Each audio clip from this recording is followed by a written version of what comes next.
آئیں قرآن سمجھیں شروع سے آخر تک. Understand Quran from beginning to end. الحمد للہ رب العالمین والصلاة والسلام علی سید المرسلین وعلی آلہ وصحبہ اجمعین. رب اشرح لی صدری ویسر لی امری واحلل عقدۃ من لسانی یفقہوا قولی. لیول 1 سبق نمبر 21 انشاءاللہ آج ہم پڑھیں گے. ہمارا پارہ نمبر 6 ہے اور سورہ النساء کی آیت نمبر 148 سے 176 تک انشاءاللہ ہم آج کے سبق میں ہم پڑھیں گے. آج کا جو ہمارا پہلا صفحہ ہے یہاں سے چھٹا پارہ شروع ہو رہا ہے. آج کے اس ہمارے پہلے صفحے میں 5 موضوعات ہیں. پہلا موضوع ہے کہ مظلوم کے علاوہ بری بات کھلے عام کہنا اللہ تعالیٰ کو پسند نہیں ہے. مظلوم کہہ سکتا ہے، اللہ تعالیٰ نے اس کو اجازت دی ہے، اور اس طرح اللہ تعالیٰ ہر پوشیدہ یا ظاہر کو جاننے والا ہے. کفار اللہ اور اس کے رسولوں کے درمیان تفریق کرتے ہیں. تیسرا موضوع ہے ایمان والوں کو رسولوں کے درمیان تفریق نہ کرنے پر اجر، کہ جو اہل ایمان ہیں وہ رسولوں کے درمیان تفریق نہیں کرتے. اس طرح اہل کتاب کا اللہ کے رسول صلی اللہ علیہ وسلم سے مطالبہ، کیسا مطالبہ کہ جیسے ان سے پہلے حضرت موسیٰ علیہ السلام سے کیا گیا. پھر اللہ تعالیٰ کی پکڑ کا ذکر ہے، اور اہل کتاب کا شرک اور اللہ تعالیٰ کی معافی کا ذکر، اور بنی اسرائیل سے پختہ عہد لیا گیا. آیت نمبر 148 ہے. اللہ رب العالمین نے ارشاد فرمایا کہ لا يحب اللہ الجہر بالسوء من القول الا من ظلم. کہ لا يحب اللہ، کہ اللہ تعالیٰ پسند نہیں کرتا. کیا چیز پسند نہیں کرتا؟ الجہر، بلند آواز، بالسوء، برائی کے ساتھ. یعنی اگر کوئی برائی کے ساتھ آواز کو بلند کرتا ہے تو اللہ تعالیٰ کو یہ چیز محبوب نہیں ہے. تو مطلب کیا ہے کہ اللہ تعالیٰ اس سے بغض رکھتا ہے، اللہ تعالیٰ کو سخت ناپسند ہے. الا، مگر، من، جو، ظلم، جس پر ظلم کیا گیا ہو. یعنی جو مظلوم ہے اس کے لیے اجازت ہے کہ وہ برائی کو کھلے عام بیان کر سکتا ہے، اپنے ظلم جو اس پہ ہوا ہے تاکہ اس کا مداوع ہو سکے، تاکہ اس کی کوئی مدد ہو سکے. تو مظلوم کے لیے جائز ہے. اس کے علاوہ اللہ تعالیٰ کو پسند نہیں ہے کہ کوئی انسان بری بات کے ساتھ آواز کو بلند کرے. یعنی کوئی شخص کسی کے متعلق اعلانیہ بری بات کرے تو اللہ تعالیٰ کو یہ پسند نہیں ہے، الا یہ کہ اس پہ ظلم ہوا ہو. اللہ نے فرمایا کہ وَكَانَ اللَّهُ سَمِيعًا عَلِيمًا. وَكَانَ اللَّهُ، اور اللہ تعالیٰ ہے، سمیعاً، سننے والا ہے. یعنی ہر بات کو اللہ تعالیٰ سننے والا ہے. بری بات اگر کوئی کرے گا اللہ تعالیٰ اس کو سننے والا ہے. اگر کوئی غیبت کرتا ہے، اگر کوئی چغل خوری کرتا ہے، اگر کسی کو کوئی گالی دیتا ہے تو اللہ تعالیٰ نے فرمایا کہ اللہ تعالیٰ سننے والا ہے. یعنی ہر تمہارے قول کو سننے والا ہے. علیمن، اور اللہ تعالیٰ ہر چیز کے بارے میں علم رکھنے والا ہے، اللہ تعالیٰ جاننے والا ہے. تو اس آیت سے ہمیں کیا پتہ چلتا ہے کہ برائی کے ساتھ آواز بلند کرنا اللہ تعالیٰ کو پسند نہیں ہے. اگر ایک انسان برائی کے ساتھ آواز کو بلند کرتا ہے تو اللہ تعالیٰ اس کو پسند نہیں کرتے. لیکن مظلوم کے لیے جائز ہے کہ وہ اپنے ظلم کرنے والے پہ، کہ جس نے اس پہ ظلم کیا، یعنی جو ظالم ہے، اس کا ذکر کرے برائی کے ساتھ. مظلوم کے لیے اجازت ہے کہ وہ اپنے اوپر جو ظلم کرنے والا ہے، اس پہ جو اس کا ظالم ہے، جس نے اس پہ ظلم کیا ہے، اگر اس کے خلاف وہ برائی سے بیان کرتا ہے، اس کی برائی کسی کے سامنے ذکر کرتا ہے تاکہ اس کی مدد ہو سکے، تاکہ جو ظالم ہے اس کو ظلم سے روکا جا سکے، تو یہ جائز ہے. پھر اللہ تعالیٰ نے فرمایا کہ اللہ تعالیٰ ہر چیز کا سننے والا ہے اور اللہ تعالیٰ ہر چیز کو جاننے والا ہے. یعنی جو تم بلند آواز میں تم کہو گے، جو تم بات کرو گے، اللہ تعالیٰ اس کو سننے والا ہے.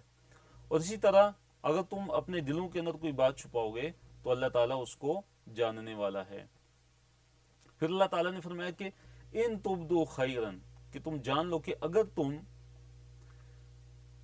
ظاہر کرتے ہو خیر کو، او تخفو ہو، یا تم اگر اس کو چھپاتے ہو، او تعفو عن سوء، یا اگر تم معاف کرتے ہو کسی برائی سے، فإن اللہ کان، تو بے شک اللہ تعالیٰ ہے، عفوا قدیرا، اللہ تعالیٰ بہت زیادہ معاف کرنے والا ہے، اور اللہ تعالیٰ قادر بھی ہے۔ یہاں پہ ایک چیز یہ یاد رکھی جائے کہ ایک ہے کہ انسان کو کسی کا عیب پتہ چل جاتا ہے، کسی کا کوئی گناہ اس کے علم میں آتا ہے، اس کا عیب ہے، اس کے علم میں آ جاتا ہے، تو انسان کو چاہیے کہ اس کے عیب کو چھپائے۔ حدیث میں نبی صلی اللہ علیہ وسلم نے فرمایا کہ من ستر مسلما سترہ اللہ یوم القیامہ، کہ جو کسی مسلمان کی پردہ پوشی کرتا ہے، اس کے عیب کو چھپاتا ہے، تو اللہ تعالیٰ قیامت کے دن اس کے عیب کو بھی چھپائے گا، اللہ تعالیٰ اس کی بھی پردہ پوشی کرے گا۔ تو اگر ہمیں کسی کے عیب کے متعلق علم ہو جاتا ہے، کسی کا کوئی راز ہے ہمارے پاس، تو ہمیں اس راز کو فاش نہیں کرنا چاہیے، بلکہ اس پہ پردہ ڈالنا چاہیے، اور اس پہ اللہ تعالیٰ کی طرف سے بڑا اجر ہے اور بڑی فضیلت ہے کہ جو کسی کے عیب کو چھپائے گا، اللہ تعالیٰ قیامت کے دن اس کے عیبوں کو بھی چھپائے گا۔ اور ایک چیز ہے کہ ایک انسان اپنے عیب کو بیان کرتا ہے اور اپنے عیب کو چھپاتا نہیں ہے، تو ہمیں شریعت نے حکم دیا ہے کہ آپ کا اپنا جو عیب ہے اس کو بھی چھپائیں، اپنے عیوب کو لوگوں کے سامنے کبھی بیان مت کریں، اپنے جو گناہ ہیں ان کو بیان مت کریں۔ نبی صلی اللہ علیہ وسلم نے فرمایا کہ کل امتی معافا الا المجاہرین، میرے سارے کے سارے امتیوں کو معاف کر دیا جائے گا سوائے مجاہرین کے۔ وَإِنَّ مِنَ الْمُجَاهَرَةِ، کہ مجاہرہ کیا ہے، مجاہرین کون ہے، کہ أَن يَعْمَلَ الرَّجُلُ بِاللَّيْلِ عَمَلًا، کہ ایک انسان رات کے وقت کوئی کام کرتا ہے، کوئی گناہ کرتا ہے، ثم يصبح، پھر وہ صبح کرتا ہے، وقد سترہ اللہ علیہ، اور اللہ تعالیٰ نے اس کی پردہ پوشی کی ہوئی تھی، فیقول، پھر وہ کہتا ہے، یا فلان، اے فلانے، عملت البارحۃ کذا وکذا، میں نے رات کو یہ گناہ کیا، نعوذ باللہ، وقد بات، حالانکہ اس نے رات گزاری تھی، یسترہ ربہ، اس کے رب نے اس کے گناہوں پہ پردہ ڈالا ہوا تھا، وہ یصبح، اور وہ صبح کرتا ہے اس حال میں کہ یکشف ستر اللہ علیہ، کہ وہ صبح کرتا ہے کہ یکشف ستر اللہ عنہ، کہ اللہ تعالیٰ کا جو ڈالا ہوا اس پہ پردہ تھا اس کو وہ چاک کر دیتا ہے۔ تو اس حدیث سے ہمیں یہ پتہ چلا کہ ہمیں اپنے عیب اور اپنے گناہوں کو کسی کے سامنے بیان نہیں کرنا چاہیے، اور اس سے بھی بڑا گناہ یہ ہے کہ ایک انسان فخریہ طور پہ اپنے گناہوں کو لوگوں کے سامنے بیان کرے۔ تو اپنے گناہ، ایک تو یہ ہے کہ ایک انسان گناہ کر کے غلطی کرتا ہے، اللہ تعالیٰ کی نافرمانی کرتا ہے، اس سے اوپر اور زیادہ نافرمانی کیا ہے، نافرمانی کے اوپر نافرمانی کیا ہے کہ اپنے گناہوں کو پھر دوسروں کے سامنے بیان بھی کرتا ہے۔ آیت نمبر 150 ہے، اللہ اور اس کے رسولوں میں تفریق اس سے منع کیا گیا کہ کفار جو ہیں وہ کیا کرتے ہیں کہ اللہ اور اس کے رسولوں کے درمیان تفریق کرتے ہیں، جبکہ جو اہل ایمان ہوتے ہیں وہ اللہ اور اس کے رسولوں کے درمیان تفریق بالکل نہیں کرتے۔ تو اللہ تعالیٰ نے کیا فرمایا کہ ان الذین یکفرون باللہ ورسلہ، کہ بے شک جو لوگ کفر کرتے ہیں اللہ تعالیٰ کے ساتھ اور اللہ تعالیٰ کے رسولوں کے ساتھ، چاہے وہ یہود ہوں، چاہے وہ نصارہ ہوں، چاہے ان کے علاوہ ہوں، وہ یریدون، اور وہ چاہتے ہیں کہ ان یفرقوا بین اللہ ورسلہ، اور وہ کیا چاہتے ہیں کہ اللہ اور اس کے رسولوں کے درمیان تفریق کریں۔ اللہ اور اس کے رسولوں کے درمیان تفریق کا کیا مطلب ہے کہ اللہ تعالیٰ پر ایمان لائیں اور اللہ تعالیٰ کی جو رسول ہیں ان کی تکذیب کریں، تو یہ اللہ اور اس کے رسولوں کے درمیان تکذیب ہے۔ اللہ اور اس کے رسولوں کے درمیان تفریق کیا ہے، اس کا مطلب کیا ہے کہ اللہ تعالیٰ پر تو ایمان لائے لیکن اللہ تعالیٰ کے رسولوں کا انکار کر دے ایک انسان، تو یہ اللہ اور اس کے رسولوں کے درمیان کیا ہے، تفریق ہے، اور یہ ممنوع ہے۔ اسلام میں کیا ہے، اسلام کس چیز کا درس دیتا ہے، تعلیم دیتا ہے کہ اللہ تعالیٰ پر بھی ایمان لانا ہے، اللہ تعالیٰ کے رسولوں پر بھی ایمان لانا ہے۔ وَيَقُولُونَ، اور یہ لوگ جو تفریق کرتے ہیں اللہ اور اس کے رسولوں کے درمیان، یہ لوگ کیا کہتے ہیں، کہتے ہیں نُؤْمِنُ بِبَعْضٍ، کہ ہم بعض پر تو ایمان لاتے ہیں، وَنَكْفُرُ بِبَعْضٍ، اور بعض کے ساتھ ہم کفر کرتے ہیں، یعنی وہ کیا کرتے ہیں کہ بعض رسولوں پر تو ایمان لے آتے ہیں اور بعض رسولوں کے ساتھ وہ کفر کرتے ہیں، بعض کا وہ انکار کرتے ہیں۔ جیسے یہود ہیں کہ وہ موسیٰ علیہ السلام پر ایمان لاتے ہیں لیکن نبی صلی اللہ علیہ وسلم پر، محمد صلی اللہ علیہ وسلم پر ایمان نہیں لاتے اور عیسیٰ علیہ السلام پر ایمان نہیں لاتے۔ نصارہ ہیں، عیسائی ہیں کہ وہ محمد صلی اللہ علیہ وسلم پر ایمان نہیں لاتے لیکن اپنے نبی عیسیٰ پر ایمان لاتے ہیں اور موسیٰ علیہ السلام پر ایمان لاتے ہیں۔ تو یہ جو کفار ہیں یہ رسولوں کے درمیان بھی تفریق کرتے کہ بعض رسولوں پر ایمان لاتے اور بعض پر ایمان نہیں لاتے۔ تو اسلام نے ہمیں کیا تعلیم دی ہے کہ ایمان کے ارکان میں سے ایک رکن قرار دیا ہے کہ الایمان بالرسل، کہ جتنے بھی انبیاء اور رسول اس دنیا میں آئے ہیں سب پر ایمان لانا بلا استثناء۔ سارے کے سارے اللہ تعالیٰ کے سچے انبیاء تھے، رسول تھے، کسی ایک رسول کا انکار بھی سارے کے سارے رسولوں کا انکار ہے۔ وَيُرِيدُونَ، اللہ نے فرمایا اور وہ کیا چاہتے ہیں، وہ چاہتے ہیں أَن يَتَّخِذُوا، کہ وہ بنا لیں بین ذالک، اس کے درمیان سبیلاً، ایک راستہ۔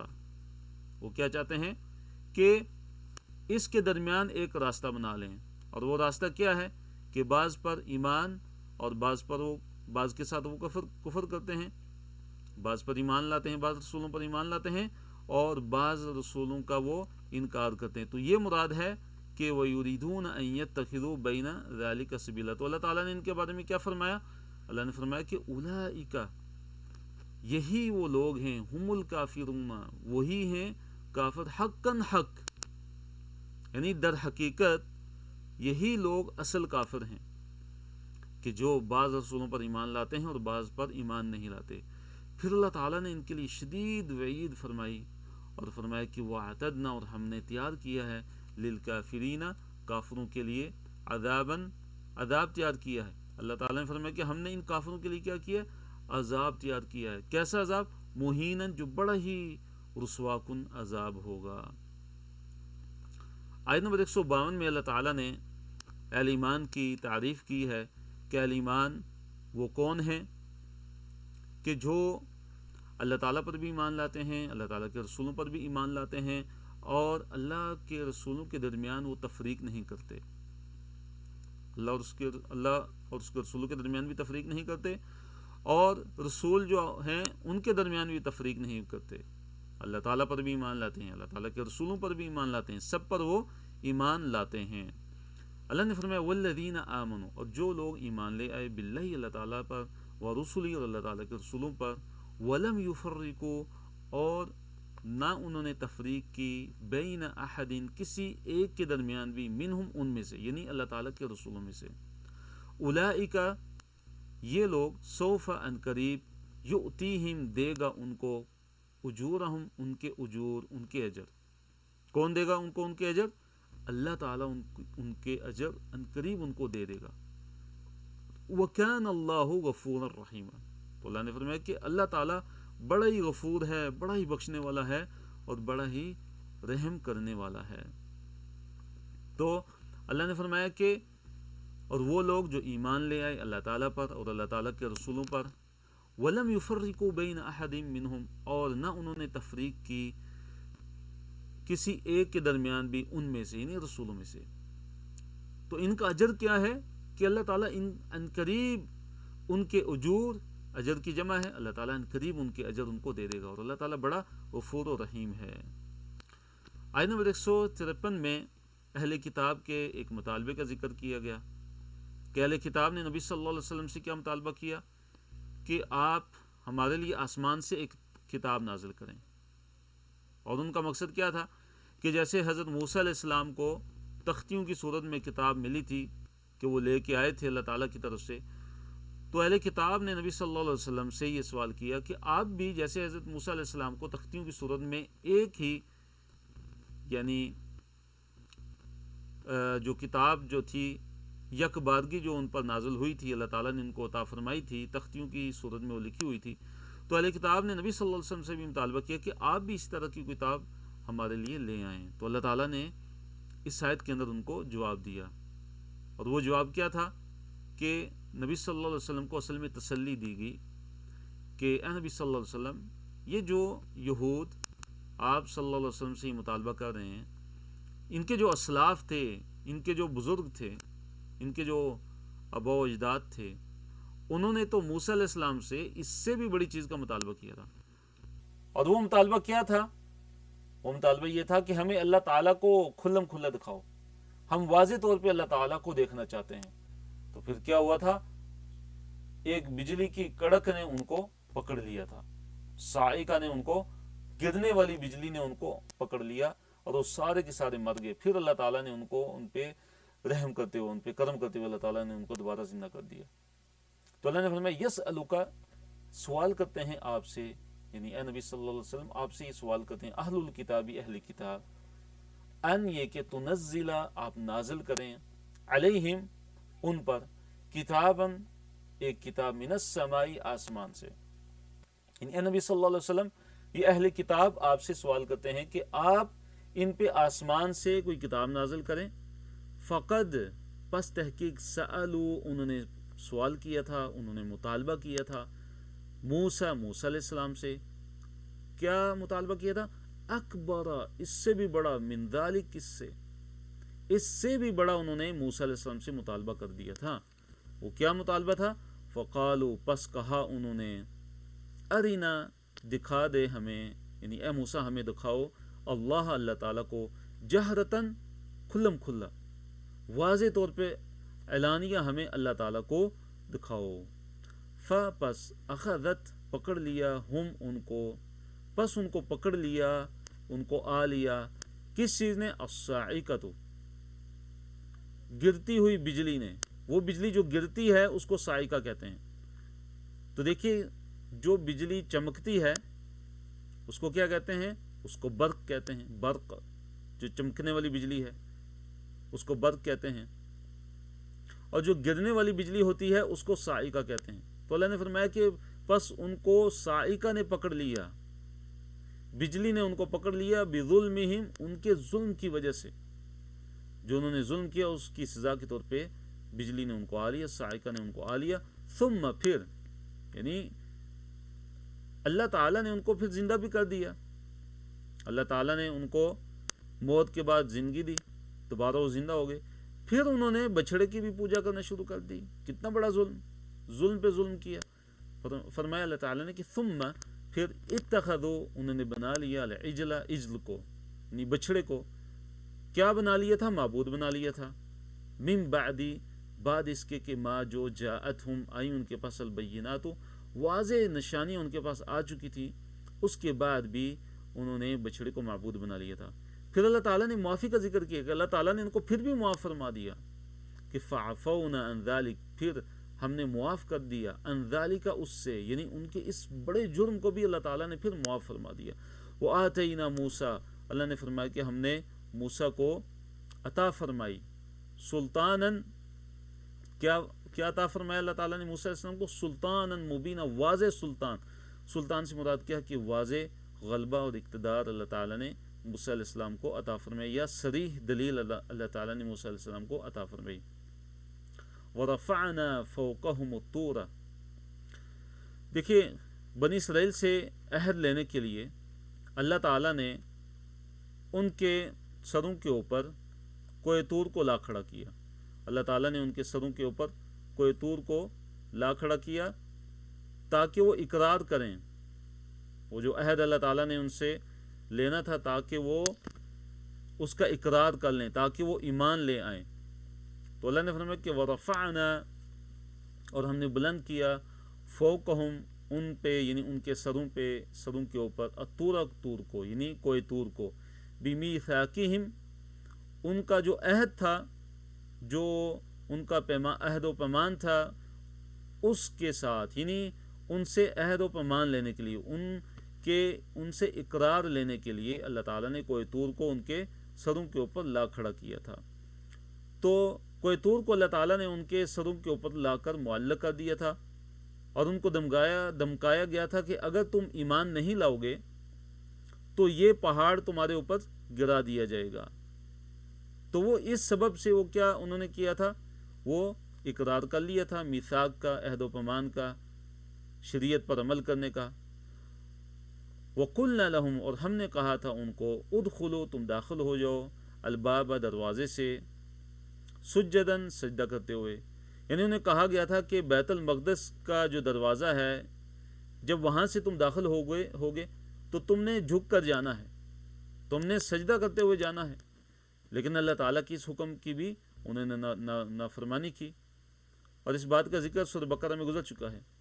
وَقُلْنَا لَهُمْ، اور کہا ہم نے ان کو، لَا تَعْدُوا، کہ مت زیادتی کرو، فی السبت، ہفتے کے دن کے بارے میں، یعنی انہوں نے ہفتے کے دن کے بارے میں زیادتی کی کہ اللہ تعالیٰ نے ہفتے کے دن ان کے لیے مچھلیوں کا جو شکار ہے وہ ان کے لیے ممنوع کرا دیا تھا، لیکن انہوں نے ہیلا بہانہ کر کے ہفتے والے دن مچھلی کا شکار کیا اور اللہ تعالیٰ کی نافرمانی کی۔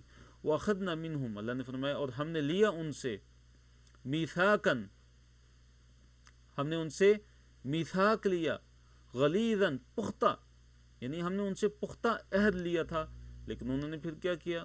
اللہ تعالیٰ کے اس پختہ عہد کو، اللہ تعالیٰ کے ساتھ پختہ عہد کرنے کے بعد اس پختہ عہد کو انہوں نے توڑ دیا۔ تو اس سے ہمیں کیا سبق ملتا ہے، ہمارے لیے کیا اس میں لیسن ہے کہ ہم بھی اللہ تعالیٰ کے ساتھ اپنے کیے ہوئے عہد کو پورا کریں۔ ہم نے جس کے ساتھ بھی عہد و پیمان کیا ہو، ہم اس عہد و پیمان کو پورا کریں۔ اس کے بعد ہم آگے آتے ہیں اگلی آیت پہ، ہمارا یہ دوسرا صفحہ ہے۔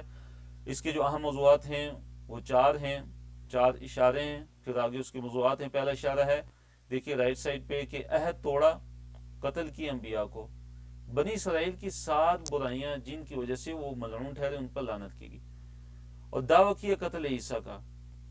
انہوں نے کیا دعویٰ کیا؟ یہود نے عیسیٰ السلام کو قتل کرنے کا دعویٰ کیا، بنی اسرائیل کا حضرت عیسیٰ السلام کو قتل کرنے کا دعویٰ، اور ان کا آپس میں اختلاف کا ذکر ہے۔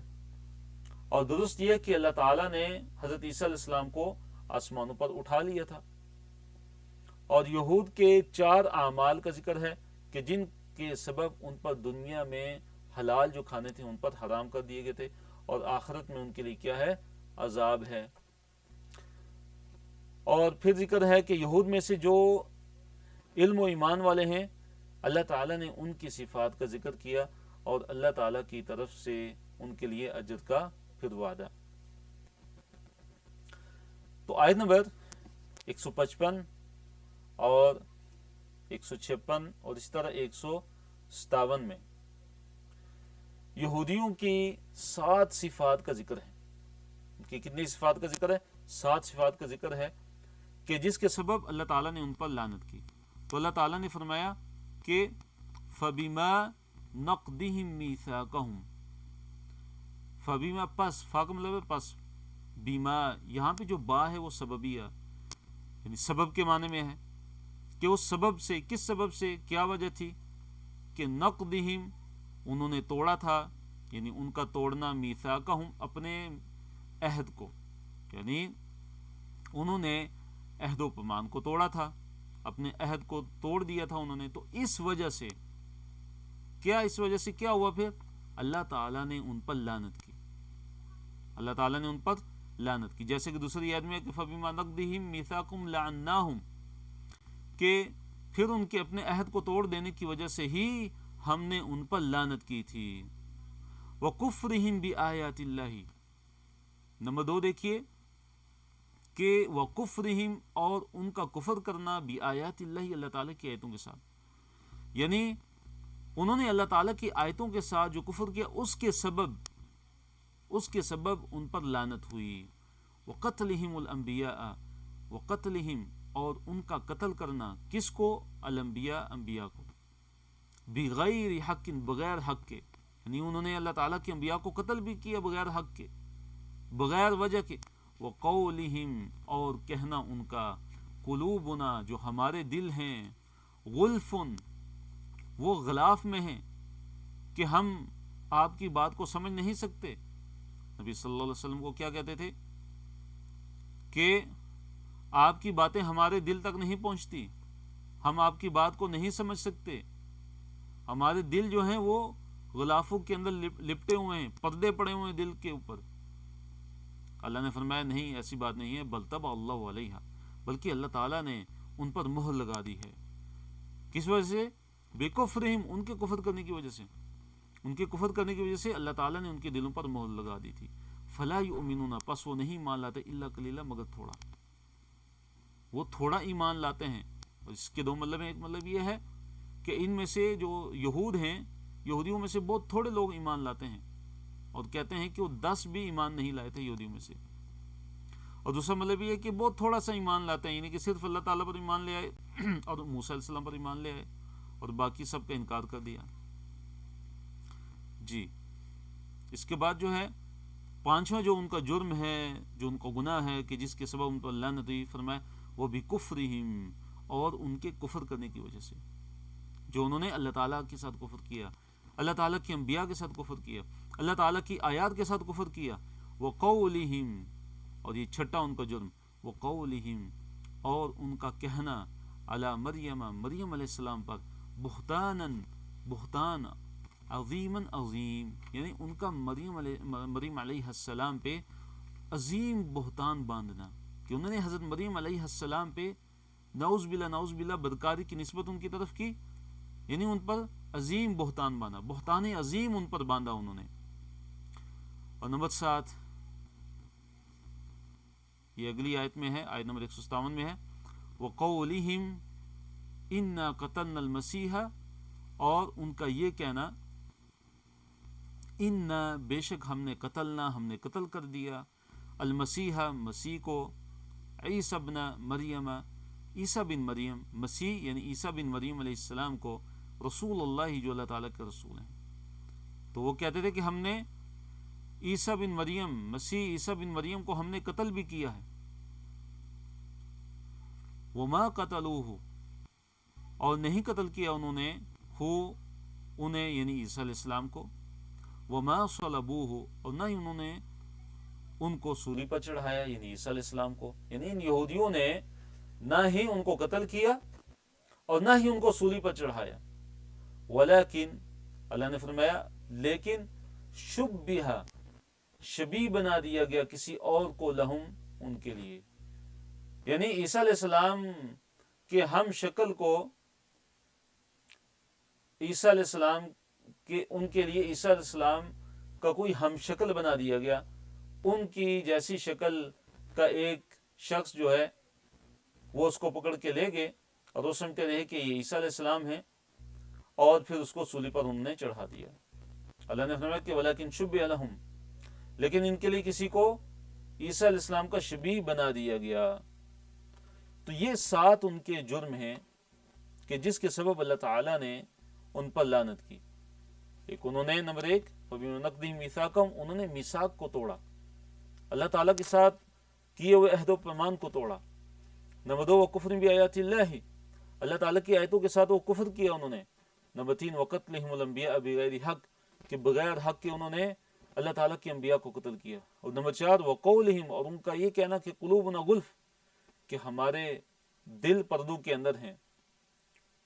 تو اللہ نے فرمایا کہ اللہ تعالیٰ نے ان کے دلوں پہ مہر لگا دی ان کے کفر کی وجہ سے۔ نمبر 5، وَبِكُفْرِهِمْ، ان کے کفر کرنے کی وجہ سے، یعنی ان کے کفر کرنے کی وجہ سے اللہ تعالیٰ نے ان پر لعنت کی۔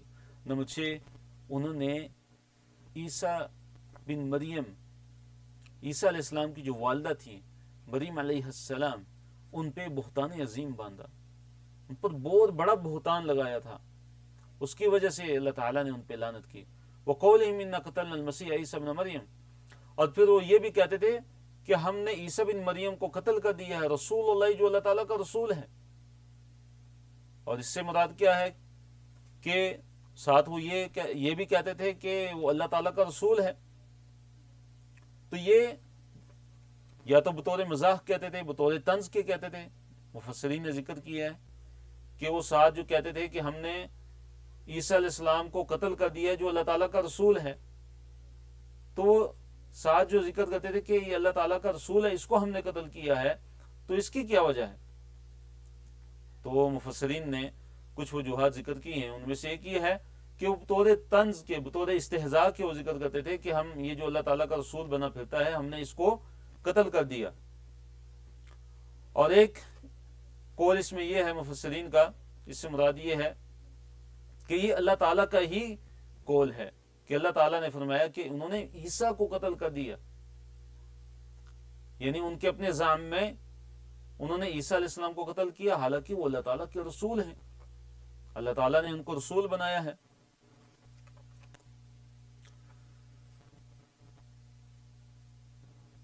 تو اللہ نے فرمایا کہ وما قتلوہ، نہیں قتل کیا انہوں نے عیسیٰ علیہ السلام کو، وما صلبوہ، اور نہ ہی انہوں نے ان کو سولی پر چڑھایا، یعنی نہ عیسیٰ علیہ السلام کو انہوں نے قتل کیا اور نہ ہی انہوں نے عیسیٰ علیہ السلام کو سولی پر چڑھایا، ولیکن شبہ لہم، لیکن ان کے لیے کسی اور آدمی کو عیسیٰ علیہ السلام کی شبیہ بنا دیا گیا، عیسیٰ علیہ السلام جیسا بنا دیا گیا تھا، تو انہوں نے اس شخص کو سولی پر چڑھا دیا۔ وَإِنَّ الَّذِينَ اخْتَلَفُوا فِيهِ، اور یقیناً جو لوگ اختلاف کرتے ہیں فیہ، یعنی اس میں، یعنی عیسیٰ علیہ السلام میں، عیسیٰ علیہ السلام کے بارے میں جو لوگ اختلاف کرتے ہیں، لفی، یقیناً وہ ہیں، شک شک میں، منہ اس سے، اس کے بارے میں، یعنی جو عیسیٰ علیہ السلام کے بارے میں اختلاف کر رہے ہیں نا، وہ ان کے بارے میں شک کے اندر ہیں، ان کے بارے میں کس کے اندر ہیں؟ شک کے اندر ہیں۔ ما لہم، نہیں ہے ان کے لیے، بھی، اس کے ساتھ، من علم، کوئی بھی علم، ان کے پاس کسی بھی طرح کا کوئی بھی ان کے پاس علم نہیں ہے۔ اور وہ کیا کرتے ہیں؟ جو بھی وہ بات کرتے ہیں وہ گمان کے پیچھے چلتے ہوئے بات کرتے ہیں۔ ما لہم بہ من علم، ان کے پاس کوئی بھی علم نہیں ہے، الا اتباع الظن، سوائے ظن کی پیروی میں، وہ گمان کی پیروی کرتے ہیں۔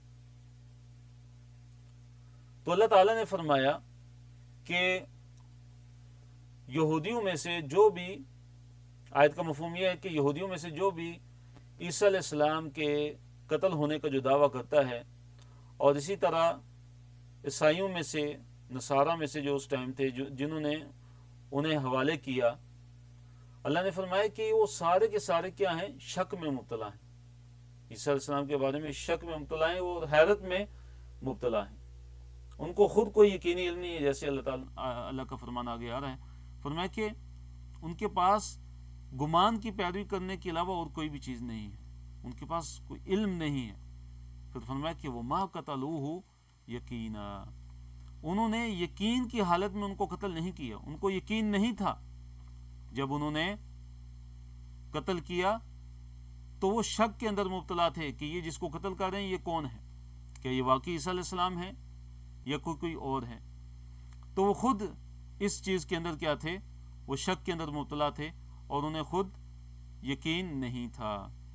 تو ہوا اصل میں یہ کہ جب یہودیوں نے اس وقت کے بادشاہ کے ذریعے حضرت عیسیٰ علیہ السلام کا گھیرا تنگ کیا، تو حضرت عیسیٰ علیہ السلام نے جو ان کے حواری تھے ان سے کہا کہ کون ہے وہ کہ جو میرے بدلے میں اللہ تعالیٰ کی راہ میں اپنی جان قربان کرنا چاہتا ہے؟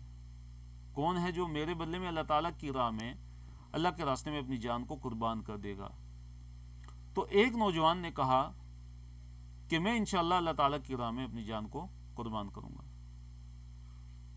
تو آتا ہے روایات میں کہ عیسیٰ علیہ السلام نے دعا کی تو اس نوجوان کی شکل حضرت عیسیٰ علیہ السلام جیسی ان کے مشابہ ہوگی،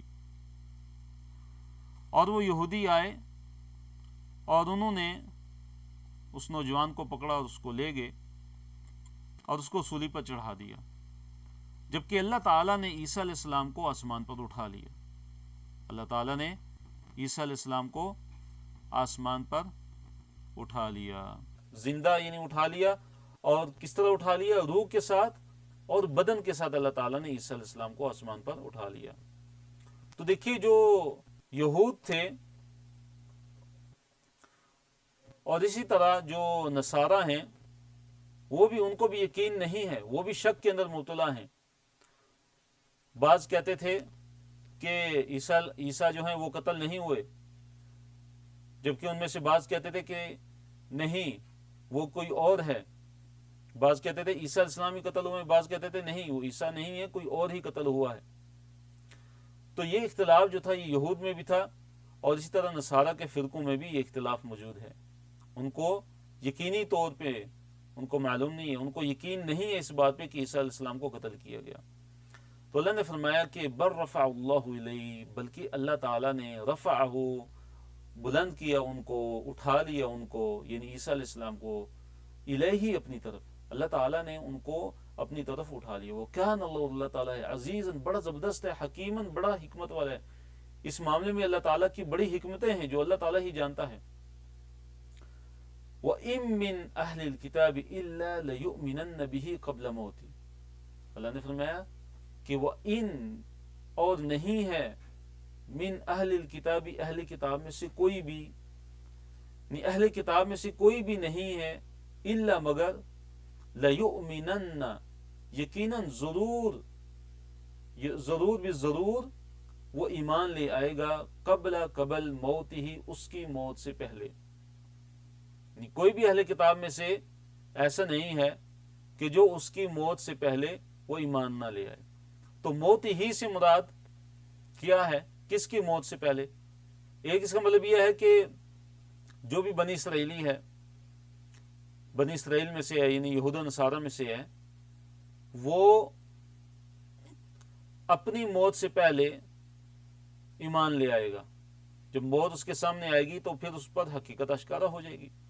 اور دوسرا اس کا مطلب یہ ہے کہ حضرت عیسیٰ علیہ السلام قرب قیامت سے پہلے جب زمین پر نازل ہوں گے تو عیسیٰ علیہ السلام کی وفات سے پہلے جو بھی یہود و نصارہ جو زندہ ہوں گے، جو موجود ہوں گے، وہ عیسیٰ علیہ السلام کی نبوت پر ایمان لے آئیں گے اور عیسیٰ علیہ السلام کا اقرار کریں گے، ان پر ایمان لے آئیں گے۔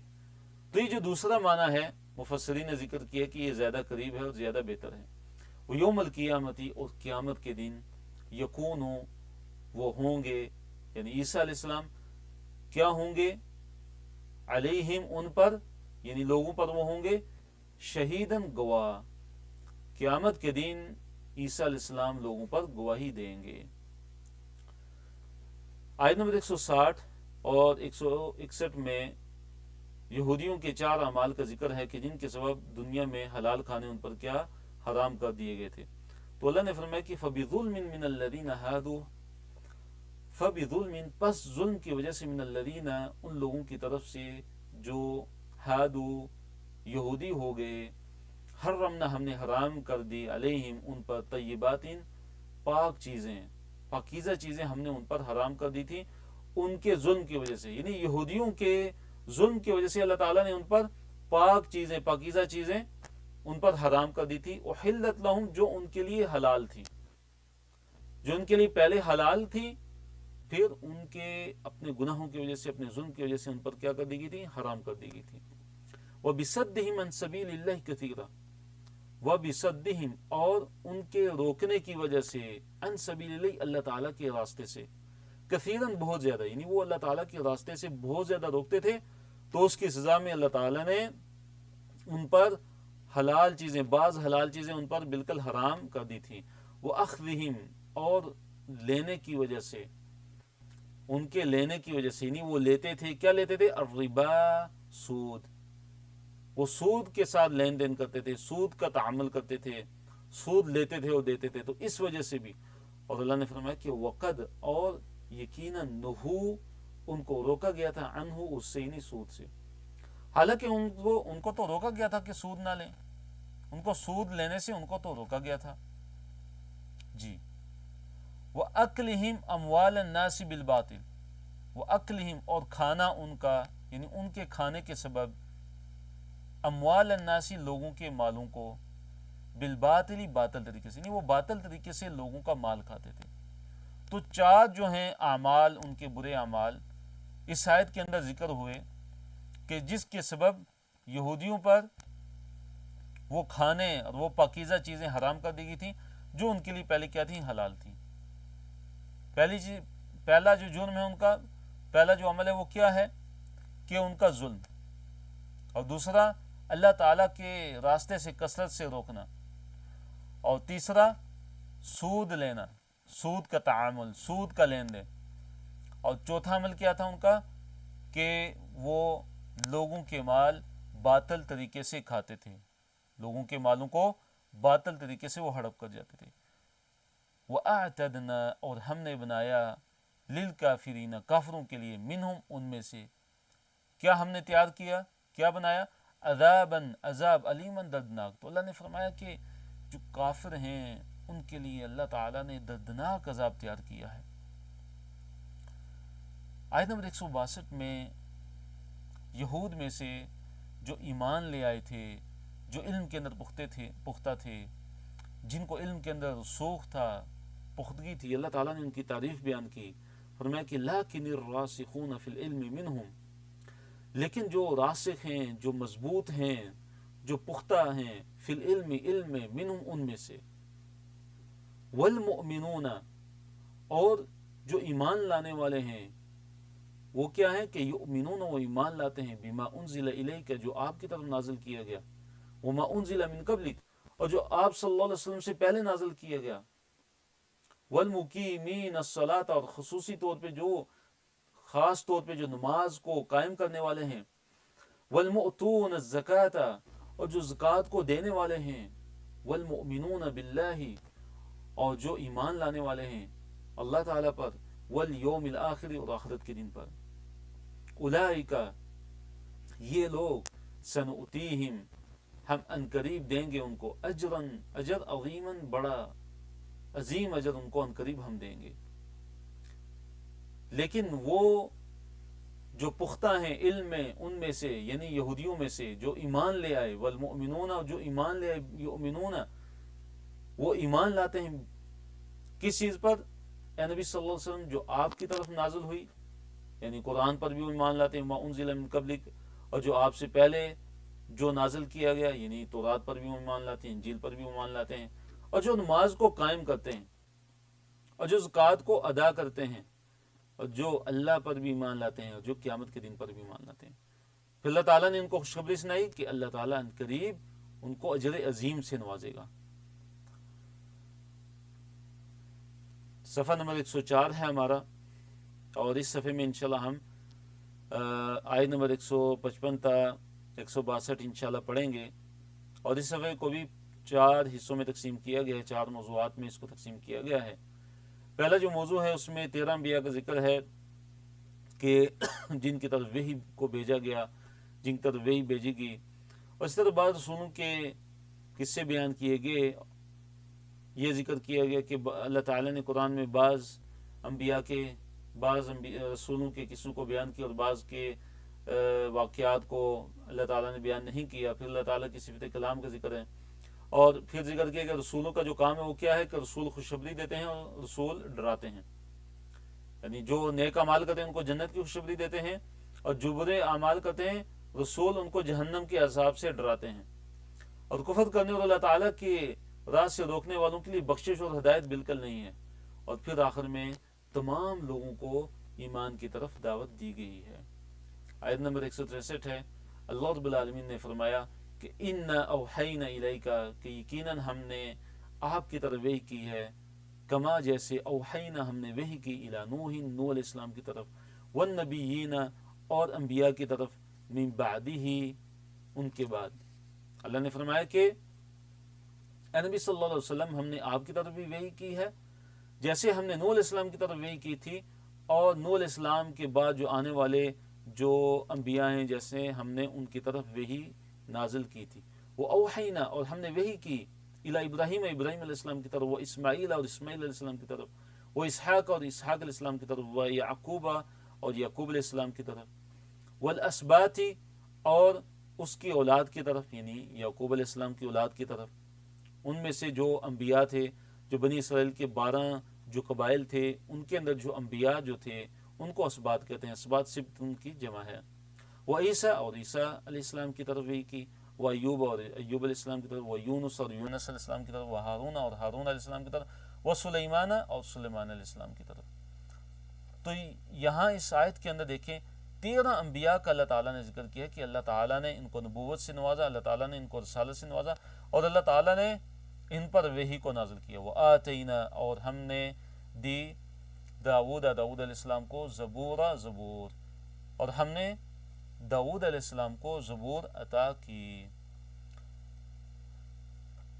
آیت نمبر 164 ہے کہ بعض رسولوں کے قصے قرآن کے اندر بیان کیے گئے اور بعض کے قصوں کو بیان نہیں کیا گیا، بعض رسولوں کا ذکر بھی نہیں ہے۔ وَرُسُلًا، اور رسول یعنی رسول بھیجے اللہ تعالیٰ نے، قد قصصناہم، یقیناً ہم نے بیان کیا ہے ان کو، یعنی ان رسولوں کے بارے میں ہم نے بیان کیا ہے، علیکا، آپ پر، من قبل، اس سے پہلے۔ کیا مطلب؟ اس سے پہلے سے مراد کیا ہے کہ قرآن، یہ جو آیت ہے، اس آیت کے نازل ہونے سے پہلے قرآن کے اندر اللہ تعالیٰ نے کئی رسولوں کا ذکر کیا، اللہ تعالیٰ نے رسولوں کو بیان کیا، رسولوں کا ذکر کیا۔ وَرُسُلًا، اور رسول یعنی اور ہم نے رسول ایسے بھی بھیجے کہ لم نقصصہم علیک، کیا نبی صلی اللہ علیہ وسلم ہم نے ان کو نہیں بیان کیا آپ پر، یعنی ان کو قرآن کے اندر ذکر نہیں ہے۔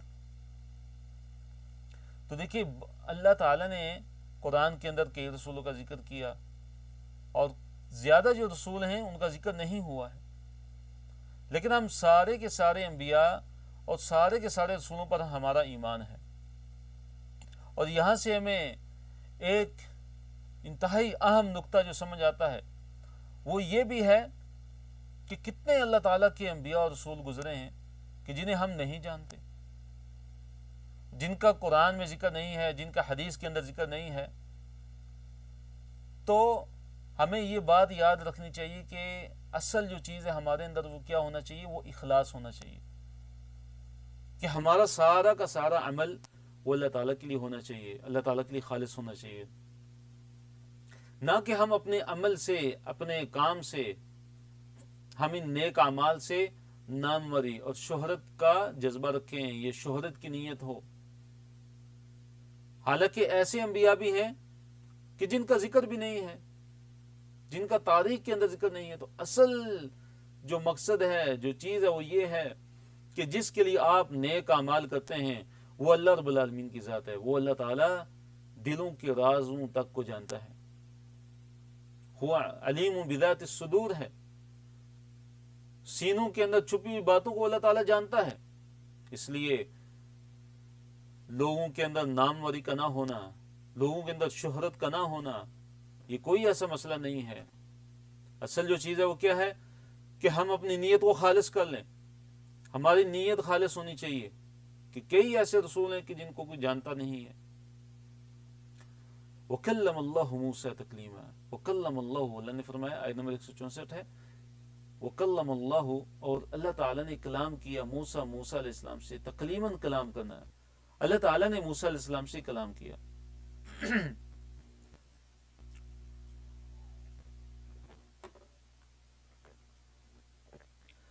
اللہ نے فرمایا کہ رسولاً، رسول ہیں یہ، مبشرین، خوشخبری دینے والے، ومنذرین، اور ڈرانے والے۔ یہ اللہ تعالیٰ نے ایسے رسول بھیجے کہ جو خوشخبری دینے والے ہیں، جو نیک اعمال کریں گے ان کو یہ رسول خوشخبری دینے والے ہیں، جنت کی اور اللہ تعالیٰ کی مغفرت کی، اللہ تعالیٰ کی رحمت کی خوشخبری دیتے ہیں۔ اور فرمایا وہ منذرین، اور ڈرانے والے ہیں، یعنی جو اللہ تعالیٰ کی نافرمانی کرتے ہیں، اللہ تعالیٰ کے ساتھ کفر کرتے ہیں، تو اللہ تعالیٰ کے رسول ان کو جہنم کے عذاب سے ڈراتے ہیں۔ لِأَلَّا يَكُونَ لِلنَّاسِ عَلَى اللَّهِ حُجَّةٌ بَعْدَ الرُّسُلِ، اللہ تعالیٰ نے یہ ذکر کیا کہ رسولوں کو بھیجنے کا مقصد کیا ہے۔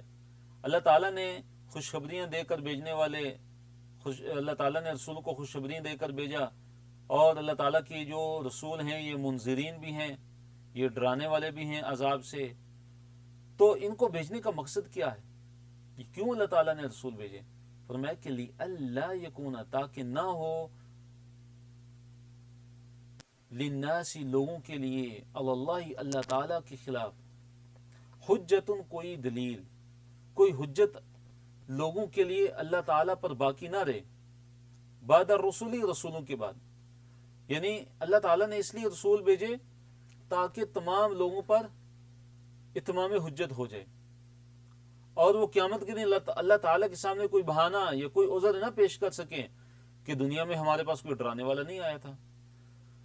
تو اللہ تعالیٰ نے فرمایا کہ اللہ نے اس لیے رسول بھیجے ہیں تاکہ لوگوں کے لیے اللہ تعالیٰ پر کوئی حجت باقی نہ رہے، تاکہ قیامت کے دن کوئی یہ نہ کہہ سکے کہ ہمارے پاس تو کوئی ڈرانے والا نہیں آیا تھا، ہمارے پاس تو کوئی خوشخبری دینے والا نہیں آیا تھا، ہمارے پاس تو کوئی اللہ کا نبی نہیں آیا تھا، کوئی رسول نہیں آیا تھا۔ وَكَانَ اللَّهُ عَزِيزًا حَكِيمًا، تو اللہ تعالیٰ نے فرمایا کہ اللہ تعالیٰ بڑا زبردست ہے اور اللہ تعالیٰ بڑی ہی حکمت والا ہے۔ لیکن اللہ، لیکن اللہ تعالیٰ یشہد، گواہی دیتا ہے، بما انزل الیک، اس کے ساتھ کہ جو اللہ تعالیٰ نے نازل کیا ہے الیک، آپ کی طرف، یعنی اللہ تعالیٰ اس کے متعلق جو اس نے نازل کیا ہے اللہ تعالیٰ گواہی دیتا ہے۔ کیا گواہی دیتا ہے؟ کہ انزلہ بعلمہ، کہ اللہ تعالیٰ نے اس کو اپنے علم کے ساتھ نازل کیا۔ والملائکۃ یشہدون، اور جو اللہ تعالیٰ کے جو ملائکہ ہیں، جو فرشتے ہیں، وہ بھی گواہی دیتے ہیں۔ اللہ تعالیٰ کے فرشتے بھی گواہی دیتے ہیں، اللہ تعالیٰ بھی گواہی دیتا ہے کہ اس نے، اللہ تعالیٰ نے اپنے علم کے ساتھ نازل کیا ہے۔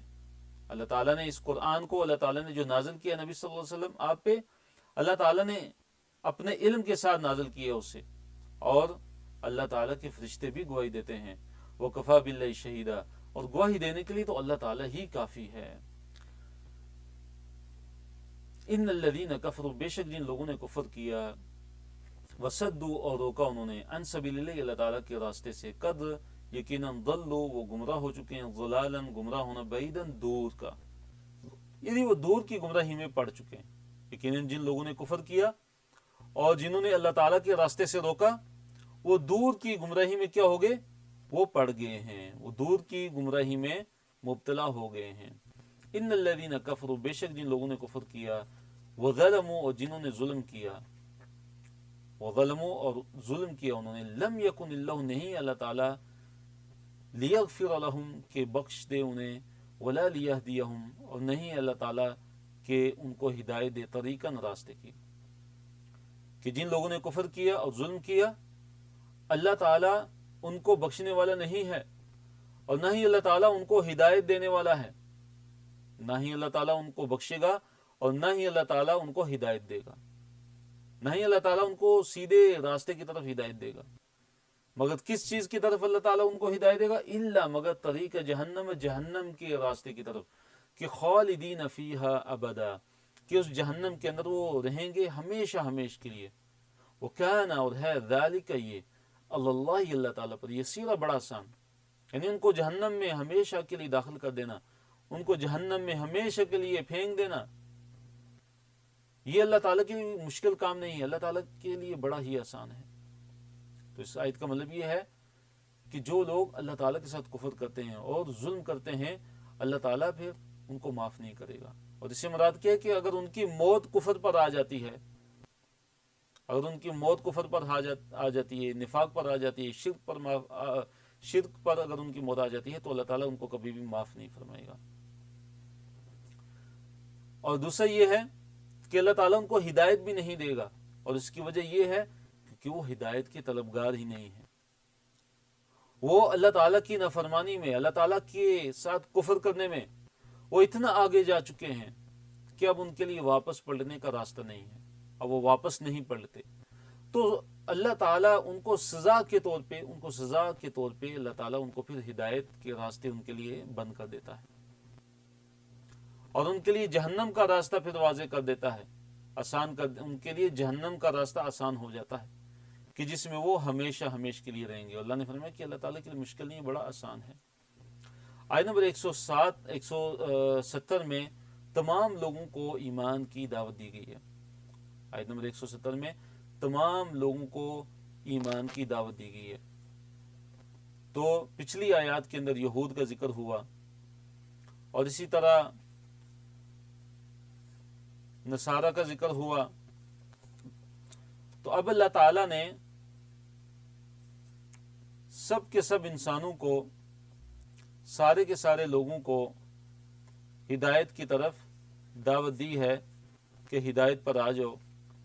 یا ایھا الناس، اے لوگو، قد جاءکم، یقیناً آ چکے ہیں تمہارے پاس، کون؟ الرسول، رسول صلی اللہ علیہ وسلم، بالحق کی حق کے ساتھ۔ اے لوگو تمہارے پاس رسول آ چکے ہیں بالحق کی حق کے ساتھ، من ربکم، تمہارے رب کی طرف سے، فآمنوا، پس ایمان لے آؤ، خیر لکم، تمہارے لیے بہتر ہے۔ محمد صلی اللہ علیہ وسلم حق کو لے کے تمہارے پاس پہنچ چکے ہیں، اب ان پر ایمان لے آؤ۔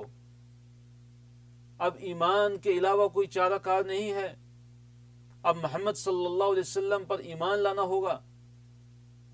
محمد صلی اللہ علیہ وسلم پر ایمان لائے بغیر کامیابی ممکن نہیں ہے، جہنم کی آگ سے آزادی ممکن نہیں ہے کہ جب تک محمد صلی اللہ علیہ وسلم پر ایمان نہ لے آیا جائے۔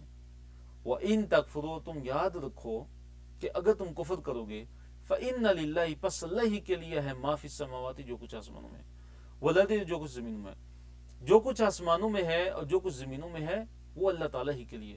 وَكَانَ اللَّهُ، رہے اللہ تعالیٰ، علیماً، ہر چیز کو جاننے والا، حکیماً، اور اللہ تعالیٰ بڑی حکمت والا ہے۔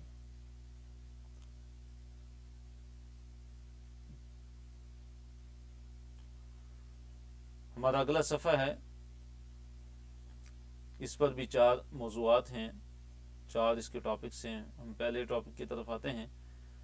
اللہ تعالیٰ نے اہل کتاب کو غلو کرنے سے منع کیا ہے، اور یہاں سے جو خطاب ہے جو شروع ہو رہا ہے وہ عیسائیوں کو شروع ہو رہا ہے، نصارہ کو شروع ہو رہا ہے کہ غلو مت کرو، حد سے تجاوز مت کرو۔ رائے اعتدال کو چھوڑ دینے کا نام غلو ہے، یعنی افراط اور تفریط دونوں میں۔ اہل کتاب کو اللہ تعالیٰ نے غلو اور اللہ کے بارے میں ناحق بات کرنے سے منع کیا ہے، اور پھر یہ ذکر کیا کہ حضرت عیسیٰ علیہ السلام اللہ تعالیٰ کے رسول ہیں۔ اللہ نے فرمایا کہ یا اہل الکتاب، اہل کتاب، لا تغلو، غلو مت کرو، حد سے تجاوز مت کرو، فی دینکم، اپنے دین میں، اپنے دین کے اندر غلو سے بچو۔ غلو کسے کہتے ہیں؟ دیکھیے جو رائے اعتدال ہے نا، اعتدال کا جو راستہ ہے اس کو چھوڑ دینا، اور یا افراط یا تفریط، یا کسی چیز میں کمی کر دینا بہت زیادہ، یا زیادتی کر دینا بہت زیادہ۔ تو رائے اعتدال کو چھوڑ کر افراط اور تفریط کی راہ کو اپنا لینا، یہ غلو ہے۔ لا تغلو فی دینکم، اپنے دین میں حد سے مت گزرو، جو حد ہے اس سے مت تجاوز کرو۔ ولا تقولوا علی اللہ الا الحق، اور دوسرا حکم جو اللہ تعالیٰ نے نصارہ کو دیا وہ یہ ہے کہ اللہ تعالیٰ کے بارے میں حق کے علاوہ کوئی بات مت کرو، اللہ تعالیٰ کے بارے میں حق کے علاوہ کچھ مت بولو۔ انما المسیح، کہ جو مسیح ہیں، عیسیٰ علیہ السلام ہیں، وہ سوائے اس کے کہ نہیں ہیں کہ عیسیٰ بن مریم، وہ عیسیٰ بن مریم جو مسیح ہیں وہ کون ہے؟ صرف رسول اللہ، اللہ تعالیٰ کے رسول ہیں۔ وہ کلمتہ، اور وہ اللہ تعالیٰ کا کلمہ ہے، اس کا کلمہ ہے، یعنی اللہ تعالیٰ کا کلمہ ہے، القاہا، جسے اللہ تعالیٰ نے بھیجا ہے، الی مریم، مریم علیہ السلام کی طرف، یعنی اللہ تعالیٰ کا کلمہ ہے کہ جسے اللہ تعالیٰ نے مریم علیہ السلام کی طرف بھیجا۔ وروح منہ، اور وہ روح ہیں، منہ، اس کی طرف سے، یعنی اللہ تعالیٰ کی طرف سے۔ فآمنوا باللہ، پس ایمان لے اللہ تعالیٰ پر، ورسلہ، اور اللہ تعالیٰ کے رسولوں پر۔ ایمان لے اللہ تعالیٰ پر اور اللہ تعالیٰ کے رسولوں پر تم ایمان لے آؤ۔ ولا تقولوا ثلاثہ، اور مت کہو 3، یعنی یہ مت بولو کہ جو خدا ہیں وہ 3 ہیں، یہ 3 کا لفظ مت بولو، 3 معبودوں کا اقرار مت کرو، کیونکہ معبود جو ہے وہ صرف اللہ تعالیٰ ہی ہے، وہ اکیلا اللہ رب العالمین ہے۔ انتہو، اللہ نے فرمایا کہ باز آ جاؤ، خیر لکم، یہ تمہارے لیے زیادہ بہتر ہے، تم باز آ جاؤ، یہ تمہارے لیے بہتر ہے۔ انما، سوائے اس کے نہیں، یعنی کہ بات صرف یہ ہے کہ اللہ تعالیٰ، انما اللہ، کہ اللہ تعالیٰ الہ، معبود ہے، واحد، ایک، اللہ تعالیٰ ایک ہی معبود ہے، اللہ تعالیٰ اکیلا واحد معبود ہے۔